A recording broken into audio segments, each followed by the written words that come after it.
Assalamualaikum warahmatullahi wabarakatuh. Selamat pagi kawan-kawan. Lama kita tidak berjumpa. Semoga kalian dalam keadaan sehat walafiat. Pada kali ini saya ingin membahas sunnah-sunnah kurban. Kurban itu sunnah muakkad, yaitu sunnah suatu pekerjaan yang sering dilakukan oleh Kanjeng Nabi atau pekerjaan yang menjadi rutinitas Kanjeng Nabi. Statusnya tidak wajib.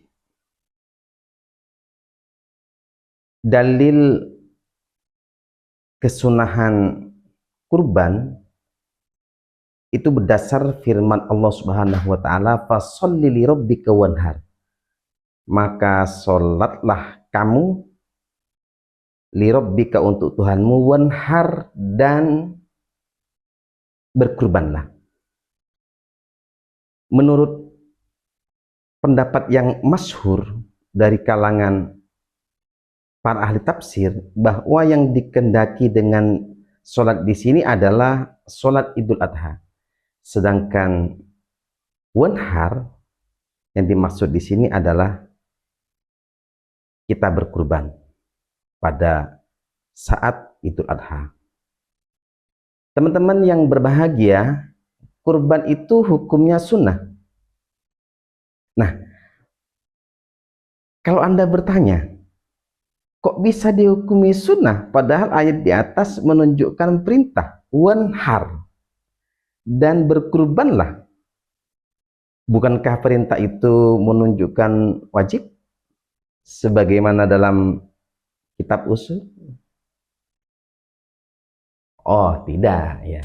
Jadi al-amru lil wujub atau al-aslu fil amri al-wujubu, bahwa asal di dalam sebuah perintah itu adalah wajib, itu memiliki catatan. Kecuali ada qarinah, ada dalil yang mengalihkan dari wajib ke selain wajib. Nah, kebetulan di dalam ayat ini wanhar itu toh meskipun lafadznya itu adalah amar, perintah, di sini larinya ke sunnah. Karena ada dua alasan. Yang pertama adalah yang pertama sabda Nabi, idza dakhalatil ashruh wa arada ahadukum ayyudhiya fala yamussa min sya'rihi syai'a. Sabda Kanjeng Nabi, apabila sudah masuk tanggal 10 Dzulhijjah dan salah satu di antara kalian ingin berkurban, maka tidak diperbolehkan untuk menyentuh, ya. Artinya tidak boleh memotong min sya'rihi syai'a, sesuatu dari bulu-bulunya, rambut-rambutnya. Jadi nanti ini saya perluas ya tentang hadis ini. Nah, Imam Syafi'i dalam keluasan ilmunya berkata, hadis ini menunjukkan bahwa kurban itu tidak wajib, dengan redaksi wa arodah. Di atas kan wa idza dakhalatil asyru wa arodah. Nah, arodah di sini memberi pilihan.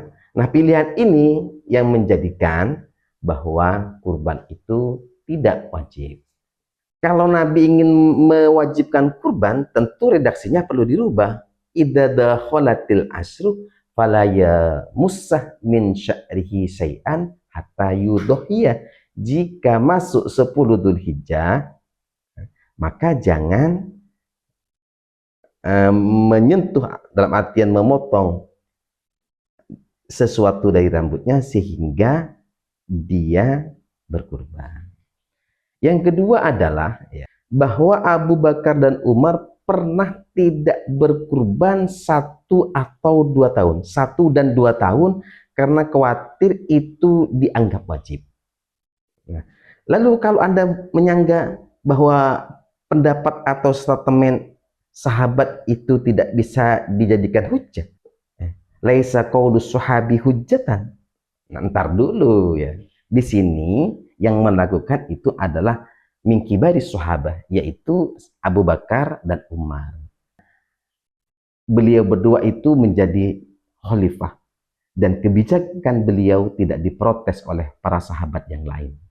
Nah, itu yang menunjukkan bahwa kurban di situ hukumnya tidak wajib. Teman-teman yang berbahagia, ada beberapa kesunahan saat kita hendak berkurban. Yang pertama adalah tidak memotong semua bulu dan kuku sebagaimana hadis riwayat Muslim. Sabda Nabi, idza dakhala al-ashru wa arada ahadukum ayyudhiya fala yamussah min sya'rihi wala basyarihi syai'an. Apabila masuk tanggal 10 bulan Dzulhijjah dan salah satu di antara kalian ingin berkurban, jangan memotong sesuatu dari rambutnya dan kulitnya. Maksudnya begini ya, dalam kitab-kitab fikih itu dijelaskan bahwa ketika kita ingin melaksanakan kurban, dianjurkan untuk tidak menghilangkan semua bagian dari anggota badan. Dan itu dilaksanakan pada tanggal 10 Dzulhijjah ya. Nah, dalam kitab Fathul Aziz karya Imam Ar-Rafi'i, hikmah dianjurkan untuk tidak memotong kuku, rambut, dan anggota badan yang lain adalah karena balasan pahala orang yang berkurban itu diampuni dosanya dan anggota badannya diselamatkan dari siksa api neraka. Maka disunahkan bagian dari anggota badannya utuh supaya ikut diselamatkan dari api neraka.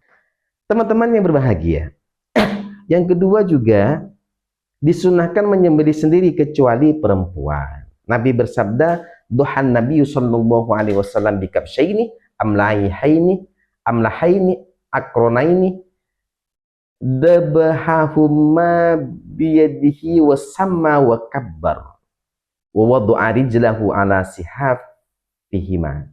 Jadi duhan Nabi sallallahu alaihi wasallam, Nabi Muhammad sallallahu alaihi wasallam itu menyembelih atau berkurban bikabsaini amlahaini dengan 2 kambing jenis kibas putih ada hitamnya, terus akronaini yang bertanduk.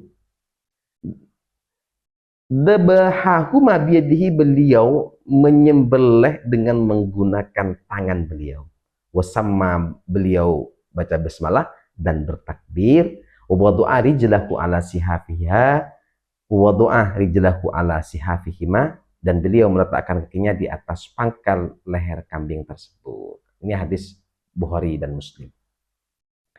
Teman-teman yang berbahagia, ketika kita tidak bisa, biasanya kan ada orang itu tidak kuat melihat darah, itu bisa diwakilkan ya, diwakilkan kepada orang lain.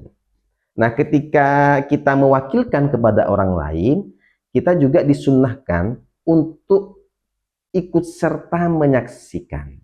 Nah, berdasarkan hadis Nabi, ku ya Fatimah, wahai Fatimah, kumi berdirilah ila adhiyatiki, menuju ke kurbanmu, fasyadiha, ya, saksikanlah, fa innalaki bi awwali qatratin, maka sesungguhnya kamu memperoleh di awal tetesan darah itu, yufarulaki, akan diampuni bagimu, masalah famin dunubik, apa yang telah lewat dari dosamu.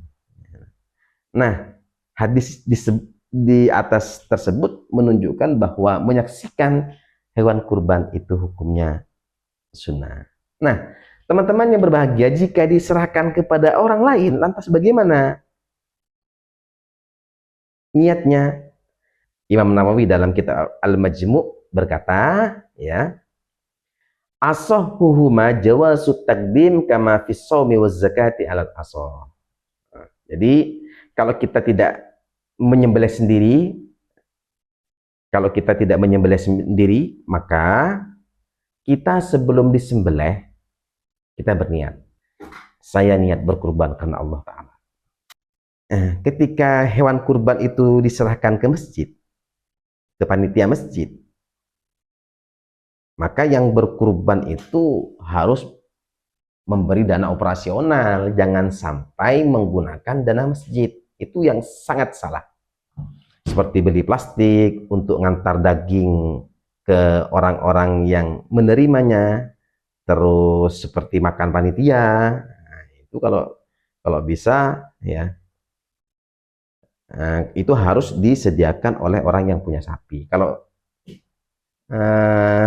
tidak ingin mengeluarkan biaya operasional untuk makan-makan dan transportasi misalkan, ya sampean harus sembelih sendiri, diantar-antar sendiri.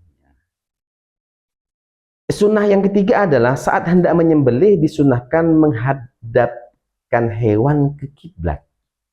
Caranya sebagaimana dalam Tuhfah, Mughni Muhtaj dan lain-lain. Wal asahhu annahu yuwajjihu matbahaha. Yang lebih sahih bahwa cara yang tepat kita itu menghadapkan bagian mana yang disembelih. Nah, tentu saja di sini adalah leher. Maka lehernya tersebut dihadapkan ke kiblat. Ya. La wajha liyumkinahu aidon huwal istiqbalu. Ya.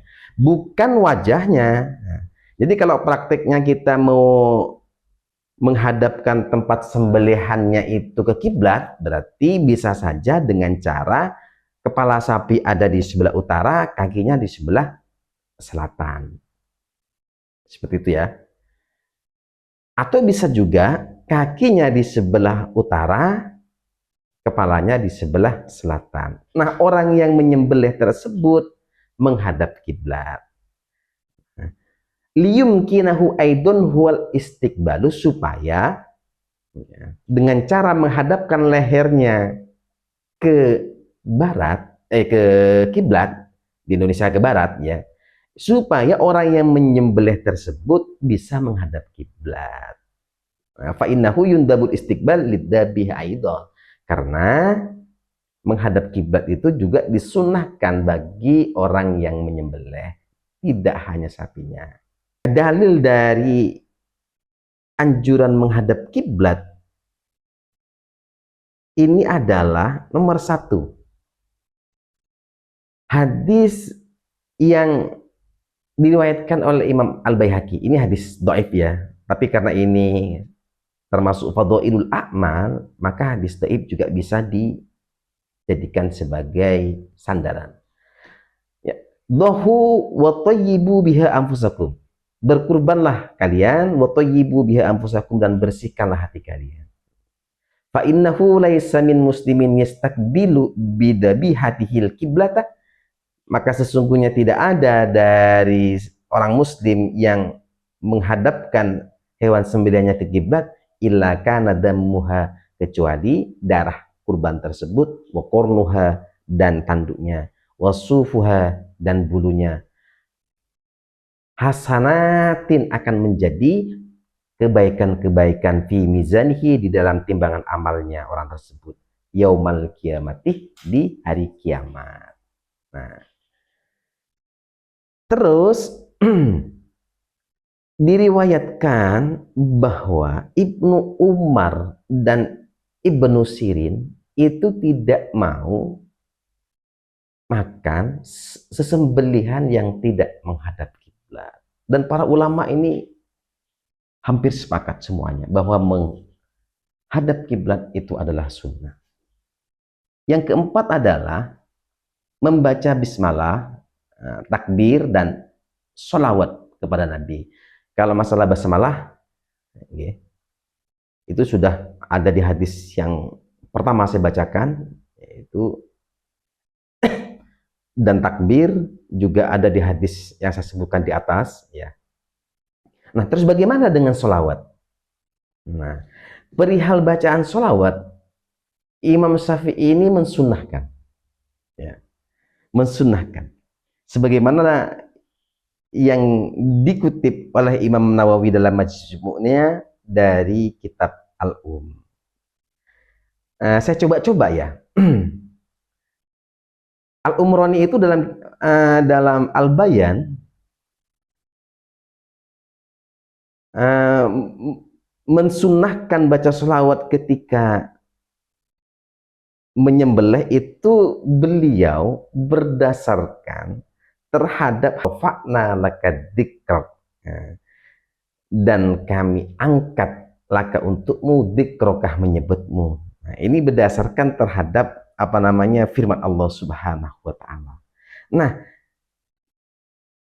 wa rafa'na laka dzikrak ini para ulama mengartikan ai la udhkaru illa wa tudhkaru ma'i. Saya tidak disebut kecuali kamu disebut bersamaku. Artinya begini, di mana-mana di sana disebutkan asma Allah, maka disunahkan juga di sana disebutkan asma Nabi Muhammad. Nah, tapi tidak boleh ya sembelihan begini, Bismillahirrahmanirrahim, Bismi Muhammadin. Itu salah. Nanti seolah-olah kita ini sembelihan ini dipersembahkan kepada Allah dan dipersembahkan kepada Nabi Muhammad. Itu keliru ya. Di dalam kitab-kitab fikih itu keliru, tidak diperbolehkan. Nah, bagaimana? Nah, kita dianjurkan untuk baca sholawat.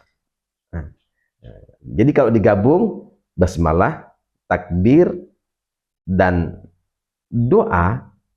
Nah, ini juga doa disunahkan ya, sebagaimana di dalam hadis. Dan sholawat, maka redaksinya begini. Ketika mau nyembelih, Bismillahi wallahu akbar, Allahumma minka wa ilaika taqabbal minni, Allahumma sholli ala Muhammad. Jadi kira-kira seperti itu ya ketika kita mau nyembelih. Teman-teman yang berbahagia, mungkin cukup sampai di sini. Kita ketemu di lain kesempatan. Mohon maaf atas segala kekurangan. Wallahu muwaffiq ila aqwamit thoriq. Wassalamualaikum warahmatullahi wabarakatuh.